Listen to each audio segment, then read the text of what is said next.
തന്റെ ഉമ്മാനെ കാണാൻ ആരെങ്കിലും വീട്ടിലേക്ക് കടന്നു വന്നിട്ട് തന്റെ ഉമ്മാനെ കാണാൻ ആരെങ്കിലും വീട്ടിലേക്ക് കടന്നു വന്നിട്ട് അവിടെ നിന്ന് മടങ്ങി പോകുമ്പോ ഇറങ്ങി ഓടുകയാണ്.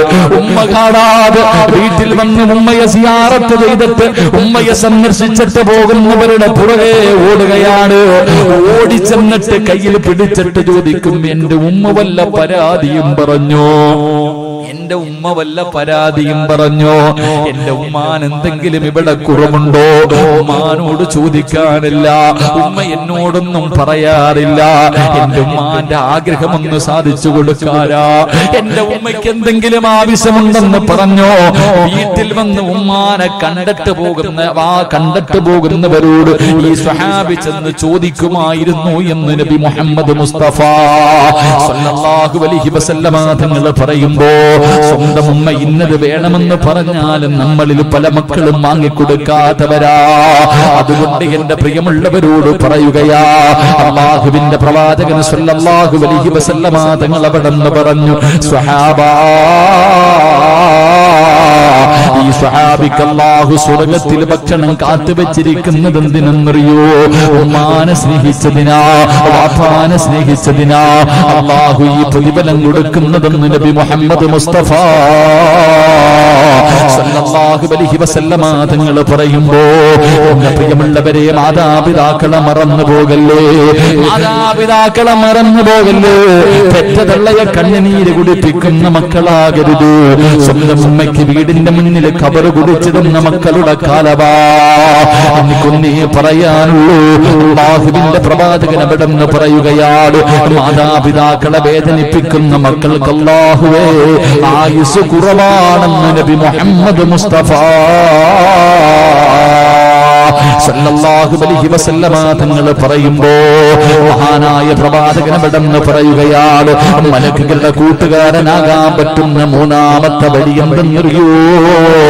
പെറ്റ ഉമ്മാനെയും ബാപ്പാനെയും സ്നേഹിക്കുന്ന മക്കൾക്ക് അല്ലാഹുവേ നാളെ മലക്കുകളുടെ കയ്യിൽ പിടിച്ചിട്ട് സ്വർഗ്ഗത്തിൽ പോകാൻ കഴിയുമെന്ന് നബി മുഹമ്മദ് മുസ്തഫ സല്ലല്ലാഹു അലൈഹി വസല്ലമ തങ്ങൾ പറയുമ്പോ, എന്റെ പ്രിയമുള്ള സഹോദരാ,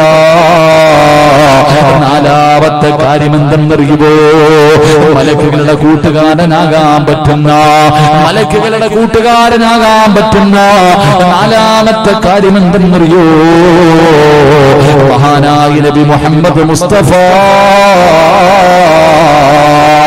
സല്ലല്ലാഹു അലൈഹി വസല്ലമ തങ്ങള് അല്ലാഹുവിന്റെ പ്രവാചകൻ ഒരു ദിവസം തന്റെ സ്വഹാബികളോട്, അല്ലാഹുവിന്റെ പ്രവാചകൻ അവിടെന്ന് പറഞ്ഞു, സ്വഹാബാ, മുഅ്തത്ത് യുദ്ധം നടക്കുന്നതിന്റെ തലേ ദിവസമുണ്ടല്ലോ, അതാ മുഅ്തത്ത് യുദ്ധത്തിന് വേണ്ടി സ്വഹാബാക്കളെ തെരഞ്ഞെടുക്കുകയാണ്. അല്ലാഹുവിന്റെ പ്രവാചകൻ സല്ലല്ലാഹു അലൈഹി വസല്ലമ തങ്ങള് മുഅ്തത്ത് യുദ്ധത്തിന് വേണ്ടി സ്വഹാബത്തിനെ തെരഞ്ഞെടുക്കുകയാണ്.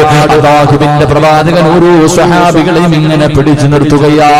എന്റെ പ്രിയപ്പെട്ട അറൂസിലെ ചെറുപ്പക്കാരോട്, പൊന്നുമക്കള്, പാവപ്പെട്ട പെൺമക്കളുടെ വിവാഹത്തിന് വേണ്ടി കിടന്ന് രാപ്പകലുകൾ കഷ്ടപ്പെടുന്ന എന്റെ പ്രിയപ്പെട്ട ചെറുപ്പക്കാരോട്, പൊന്നുമോനെ, ഇതൊന്നും വെറുതെയാണെന്ന് നിനക്ക് തോന്നുന്നുണ്ടോ? അല്ലാഹു നിനക്ക് തരുന്ന പ്രതിഫലം എന്തെന്നറിയുമോ? അല്ലാഹു നിങ്ങൾക്ക് തരുന്ന പ്രതിഫലം എന്തെന്നറിയോ? മോനെ, ഏതെങ്കിലും ഒരു പാവപ്പെട്ട ഒരു പെൺകുട്ടിയുടെ ദുആ മതിയടാ നിന്റെ തലമുറകൾ പോലും രക്ഷപ്പെടാൻ. അല്ലാഹുവിന്റെ സ്വർഗ്ഗത്തിന്റെ അവകാശിയാകാൻ നിനക്ക് ഇതുകൊണ്ട് കഴിയും ചെറുപ്പക്കാരാ. ഇതിന്റെയൊക്കെ പ്രതിഫലം കണ്ടുകൊണ്ട് മരിക്കാൻ കഴിയും ചെറുപ്പക്കാരാ. അതുകൊണ്ട് എന്റെ അറൂസിലെ ചെറുപ്പക്കാരോട്, ഈ പള്ളിക്കരയിലും ഈ പരിസരത്തുമുള്ള എന്റെ പ്രിയപ്പെട്ട ചെറുപ്പക്കാരോട്, മോനെ, ഇതുപോലെയുള്ള നല്ല കാര്യങ്ങൾക്ക് കൂട്ടുനിൽക്കുന്നവനാകണം ചെറുപ്പക്കാരാ. അല്ലാഹുവിന്റെ പ്രവാചകൻ സല്ലല്ലാഹു അലൈഹി വസല്ലമ തങ്ങൾ അതാ മുഅ്തത്ത് യുദ്ധത്തിന്റെ തലേ ദിവസം ഓരോ സ്വഹാബികളെ യുദ്ധത്തിന് വേണ്ടി തെരഞ്ഞെടുക്കുകയാ. അല്ലാഹുവിന്റെ പ്രവാചകനതാ ഒരു ചെറുപ്പക്കാരനടുത്തേക്ക് വിളിക്കുകയാണ്, മഹാനായ ജൗഫർ റളിയല്ലാഹു തആല അൻഹു. ജൗഫർ എന്ന് പറയുന്ന ഒരു ചെറുപ്പക്കാരനെ അല്ലാഹുവിന്റെ പ്രവാചകനെ വിളിച്ചു നിർത്തി. അതാ മുഅ്തത്ത് യുദ്ധത്തിന് വേണ്ടി തെരഞ്ഞെടുത്ത സ്വഹാബാക്കളിൽ 3 പേരെ അല്ലാഹുവിന്റെ പ്രവാചകൻ തന്റെ മുന്നിലേക്ക് പിടിച്ചു നിർത്തി. എന്നിട്ട് ഒന്നാമത്തെ സ്വഹാബിയോട് പറഞ്ഞു, ഹാരിസേ, നീയാണ് നീയാണ് യുദ്ധം നയിക്കേണ്ടത്, ഈ മുസ്ലിമീങ്ങളുടെ നേതാവ് നീയാണ് ഒന്നാമത് യുദ്ധം നയിക്കേണ്ടത്. നിനക്കെന്തെങ്കിലും സംഭവിച്ചാൽ അല്ലാഹുവിന്റെ പ്രവാചകൻ അവിടെന്ന് പറഞ്ഞു, ജൗഫറെ നീയാണ് യുദ്ധം നയിക്കേണ്ടത്. ജൗഫറിന് എന്തെങ്കിലും സംഭവിച്ചാൽ അടുത്ത സ്വഹാബി ഏൽപ്പിക്കുകയാണ്. അതിന്റെ അർത്ഥം ഇവര് 3 പേരും മരിക്കുമെന്നാണ് അല്ലാഹുവിന്റെ പ്രവാചകൻ അവിടെന്ന് പറയുമ്പോ, അതാ ജൗഫർ എന്ന് പറയുന്ന ചെറുപ്പക്കാരനായ സ്വഹാബി ഉണ്ടല്ലോ, തന്റെ വീട്ടിലേക്ക് ഓടുകയാണ്. അല്ലാഹുവേ, 30 വയസ്സിന്റെ താഴെയായിരുന്നു പ്രായമെന്ന് ചരിത്രം പറയുകയാ. അല്ലാഹുവേ, ജൗഫർ റളിയല്ലാഹു തആല തന്റെ വീട്ടിലേക്ക് കടന്നു ചെന്നു. തന്റെ പ്രിയപ്പെട്ട ഭർത്താവ് ചിരിക്കുന്ന മുഖത്തോടെ തന്റെ വീട്ടിലേക്ക് കടന്നു വരുന്ന കാഴ്ച കാണുമ്പോ ഭാര്യയ്ക്ക് വല്ലാത്ത സന്തോഷമായി. അല്ലാഹുവേ, അസ്മാ റളിയല്ലാഹു തആല അവിടെന്ന് ചോദിച്ചു, എന്തേ ജൗഫറേ, എന്തേ വല്ലാത്ത സന്തോഷമെന്തേ? അവിടെന്ന് പറഞ്ഞു, അസ്മാ, അല്ലാഹുവിന്റെ പ്രവാചകൻ മുഅത്തത്തി യുദ്ധത്തിന്റെ നേതാവായി എന്നെ തിരഞ്ഞെടുത്തിരിക്കുകയാ. മുഅത്തത്തി യുദ്ധത്തിന്റെ നേതാവായിട്ട് അല്ലാഹുവിന്റെ പ്രവാചകൻ എന്നെ തിരഞ്ഞെടുത്തിരിക്കുകയാ. ഈ സഹാബിക്കറിയാം മരിക്കുമെന്ന്. കാരണം അല്ലാഹുവിന്റെ റസൂലാ പറഞ്ഞത്, നിനക്കെന്തെങ്കിലും പറ്റിയാൽ അടുത്ത ആള് ആ യുദ്ധം നയിക്കണേ എന്ന് പ്രവാചകൻ പറയുമ്പോ തന്നെ മനസ്സിലാകും അവിടുന്ന് ഷഹീദാകുമെന്ന്. അല്ലാഹുവേ, തന്റെ ഭാര്യയെ കെട്ടിപ്പിടിച്ച് ചുടുചുംബനം കൊടുത്തിട്ട് പറഞ്ഞു, അസുമാ, വിധിയുണ്ടെങ്കിൽ നമുക്ക് തിരിച്ചു വരുമ്പോ കാണാ. അല്ലാഹു ആയുസ് തന്നാൽ ഈ യുദ്ധക്കളത്തിൽ നിന്ന് തിരിച്ചു വരാൻ അല്ലാഹു എനിക്ക് ഭാഗ്യം തന്നോ.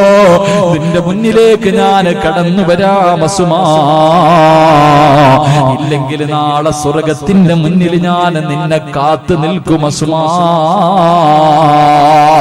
ജൗഫർ റളിയല്ലാഹു തആല അൻഹു അവിടെന്ന് പറഞ്ഞിട്ട് യുദ്ധത്തിന് കടന്നു പോവുകയാണ്. അല്ലാഹുവേ, ആ ചെറുപ്പക്കാരന്റെ ജനാസ അല്ലാഹുവേ ഫലസ്തീനിലേക്ക്, ഈജിപ്തിലേക്ക് കടന്നു ചെല്ലുമ്പോൾ ആ ചെറുപ്പക്കാരനായ സ്വഹാബിയുടെ ഖബറിന്റെ മുന്നിൽ ഈ ചരിത്രം ഇങ്ങനെ എഴുതി വെച്ചിട്ടുണ്ട്. എന്റെ പ്രിയമുള്ളവരെ, ഞാൻ ആ സ്വഹാബിയുടെ ജനാസ, ആ സ്വഹാബിയുടെ ഖബർ സിയാറത്ത് ചെയ്തവനാ. അല്ലാഹു സിയാറത്ത് ചെയ്യാൻ ഭാഗ്യം തരുമാറാകട്ടെ. എന്റെ പ്രിയമുള്ള സഹോദരങ്ങളെ, അല്ലാഹുവിന്റെ പ്രവാചകൻ മദീനത്താണ്. പ്രവാചകനാ യുദ്ധത്തിന് പങ്കെടുത്തില്ല.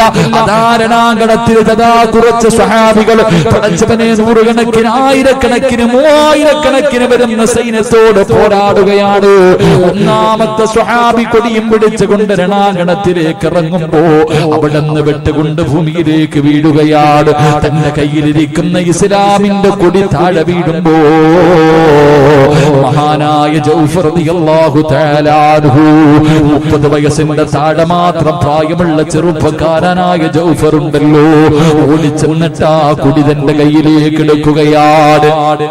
ആ കുടി തന്റെ കയ്യിലേക്ക് എടുക്കുകയാ. ആ സമയത്ത് നേതാവ് മരണപ്പെട്ടപ്പോ, നേതാവ് ഷഹീദായി വീഴുന്നത് കണ്ടപ്പോ മുസ്ലിമീങ്ങൾ അല്പം ഭയന്നു പോയി. ആ സമയത്ത് ജൗഫർ റളിയല്ലാഹു തആല അൻഹു വിളിച്ചു പറഞ്ഞു, സ്വഹാബാ, സ്വർഗത്തിന്റെ പരിമളം അടിച്ചു വീശുന്നു സ്വഹാബാ. കൊടി പിടിച്ചുകൊണ്ട് കുതിരയുടെ മുകളിൽ പടച്ചവനെ ജഅഫർ എന്ന് പറയുന്ന ചെറുപ്പക്കാര സൈന്യത്തിന്റെ മുന്നിലേക്ക് പാഞ്ഞു കയറുമ്പോ അവിടുത്തെ കൈ വലത് കൈയങ്ങ് വെട്ടിമുറിക്കുകയാ. അവിടുത്തെ വലത് കൈയടാ കൈപ്പത്തിയതാ വെട്ടിമുറിക്കുകയാണ്. കൊടി താഴെ വീണു. ജഅഫർ എന്ന് പറയുന്ന ചെറുപ്പക്കാരൻ ഇടത് കൈ കൊണ്ടതാ അതാ കൊടി പിടിക്കുകയാണ്. ഇടത് കൈയും വെട്ടിമുറിച്ചു. അല്ലാഹുവേ, താഴെ വീണ കൊടിയതാ മുറിഞ്ഞ 2 കൈകൾ കൊണ്ട് ഇങ്ങനെ ചേർത്ത് പിടിച്ചിട്ട് തന്റെ നെഞ്ചിന്റെ ഭാഗത്തേക്ക് ചേർത്ത് പിടിക്കുമ്പോ അല്ലാഹുവേ, ശത്രുക്കൾ 4 ഭാഗം ഇങ്ങനെ കടന്നു നിന്നിട്ട് 94 വെട്ടുണ്ടായിരുന്നു ചെറുപ്പക്കാരാ. ജൗഫർ റളിയല്ലാഹു തആല അൻഹുവിന്റെ ശരീരം മുഴുവനും വെട്ടിമുറിക്കുകയാണ്. അല്ലാഹുവിന്റെ പ്രവാചകന് മനസ്സിലായി. മദീനത്തിരിക്കുന്ന പ്രവാചകൻ അവിടുന്ന് പറഞ്ഞു, സഹാബാ സുബ്ഹി നമസ്കാരം കഴിഞ്ഞു. അല്ലാഹുവിന്റെ പ്രവാചകൻ മസ്ജിദുൻ നബവിയിൽ ഇരുന്നിട്ട് പറഞ്ഞു, സഹാബാ ജൗഫർ ഷഹീദായി. സഹാബാ വീട്ടിലറിയിക്കണമല്ലോ, ജൗഫറിന്റെ വീട്ടിൽ പോയി പറയണമല്ലോ. അല്ലാഹുവിന്റെ പ്രവാചകൻ ചോദിച്ചു, ആരാ പോയി പറയുന്നത്? ജൗഫർ റളിയല്ലാഹു തആല അൻഹുവിന്റെ വീട്ടില് ആരാ ചെന്നിട്ട് മരണപ്പെട്ട കാര്യം പറയണമല്ലോ? ആരാ പറയാ തയ്യാറെന്ന് ചോദിക്കുമ്പോ അല്ലാഹുവിന്റെ റസൂലിന്റെ മുന്നിലിരുന്നിട്ട് സ്വഹാബാക്കൾ മുഴുവനും തലതാഴ്ത്തി നിൽക്കുകയാ. എല്ലാവരും തലതാഴ്ത്തി നിൽക്കുന്നു. ഒരാൾക്ക് പോലും പോയി പറയാനുള്ള ധൈര്യമില്ല, ഒരാൾക്ക് പോലും പോകാൻ ധൈര്യമില്ല. അല്ലാഹുവിന്റെ റസൂല് ചോദിച്ചു, എന്തേ നിങ്ങൾ ആർക്കും ധൈര്യമില്ലാത്തതെന്തേ? യാ റസൂലല്ലാഹ്, ഞങ്ങൾക്ക് പോയി പറയാ ധൈര്യമില്ല നബിയേ. അതിന്റെ കാരണം എന്തെന്നറിയോ? അസ്മാ റളിയല്ലാഹു തആല അൻഹുവിന് 19 വയസ്സാണ്. ചെറുപ്പക്കാരാ, ജൗഫർ തങ്ങളുടെ ഭാര്യയുടെ പ്രായം എത്രയെന്നറിയോ? 19 വയസ്സാണുള്ളത്. 3 ആമക്കളാണുള്ളത്. 3 പേരും 10 വയസ്സിന്റെ താഴെ പ്രായമുള്ള, 10 വയസ്സിന്റെ താഴെ മാത്രം പ്രായമുള്ള 3 ആമക്കള്. 19 വയസ്സുള്ള ഒരു പെണ്ണ്. ഈ പെണ്ണിന്റെ മുന്നിൽ, ഈ 3 മക്കളുടെ മുന്നിൽ പോയിട്ട് നിന്റെ വാപ്പ ഷഹീദായെന്ന് പറയാ. ആ 19 വയസ്സുള്ള പെണ്ണിന്റെ മുന്നിൽ പോയിട്ട് നിന്റെ ഭർത്താവ് അതാ മൂത്തത്തിന്റെ രണാകലത്തിൽ 94 വെട്ടുകൊണ്ട് ഷഹീദായെന്ന് പറയാ. ഞങ്ങൾക്ക് ആർക്കും ധൈര്യമില്ല നബിയേ. എല്ലാവരും ഇരുന്ന് കരയുകയാണ്.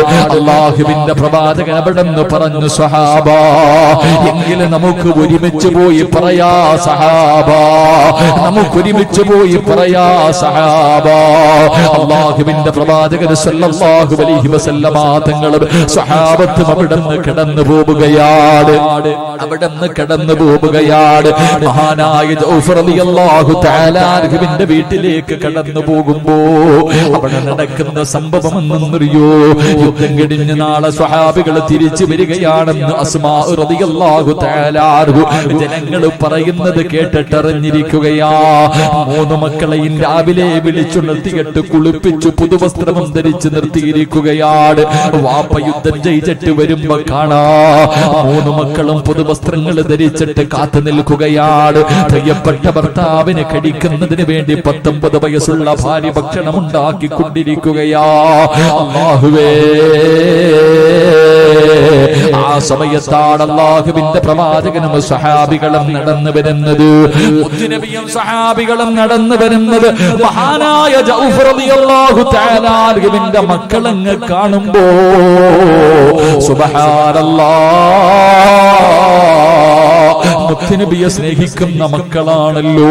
10 വയസ്സിന്റെ താഴെ മാത്രം പ്രായമുള്ള 3 മക്കളും മുത്തുനബിയെ കാണുമ്പോ ഇറങ്ങി ഓടുകയാണ്.